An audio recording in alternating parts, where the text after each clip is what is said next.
ও দুনিয়ার মানুষ, দুনিয়ার মিথ্যে মায়ায় পড়ে অন্যের জায়গায় দখল করতেছ, ক্ষমতার লোভে পড়ে অন্যকে কষ্ট দিচ্ছ।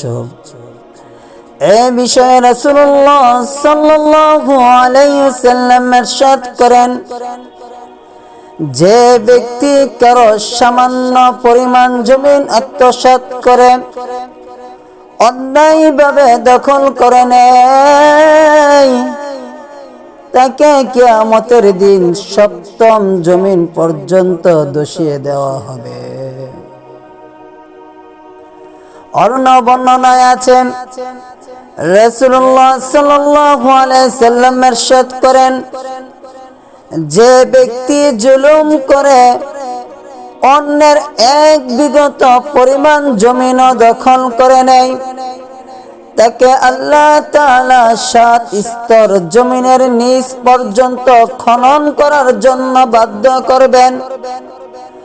অতঃপর কিয়ামতের বিচার ফয়সালা শেষ হওয়া পর্যন্ত অন্যায়ভাবে দখলকৃত জমিনকে 7 স্তর পর্যন্ত বেড়ি বানিয়ে তার গলায় পরিয়ে দেওয়া হবে।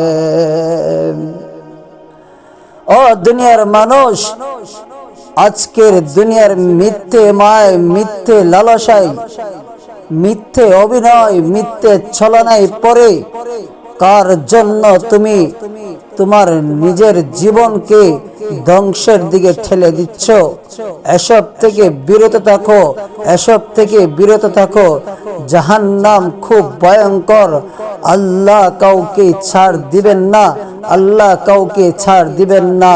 এখনই থেমে যাও, এখনই থেমে যাও, আল্লাহর কাছে মাপ চাও। যা করেছো ভুল করেছো, যা করেছো ভুল করেছো, তওবা করে আল্লাহর রাস্তায় ফিরে আসো।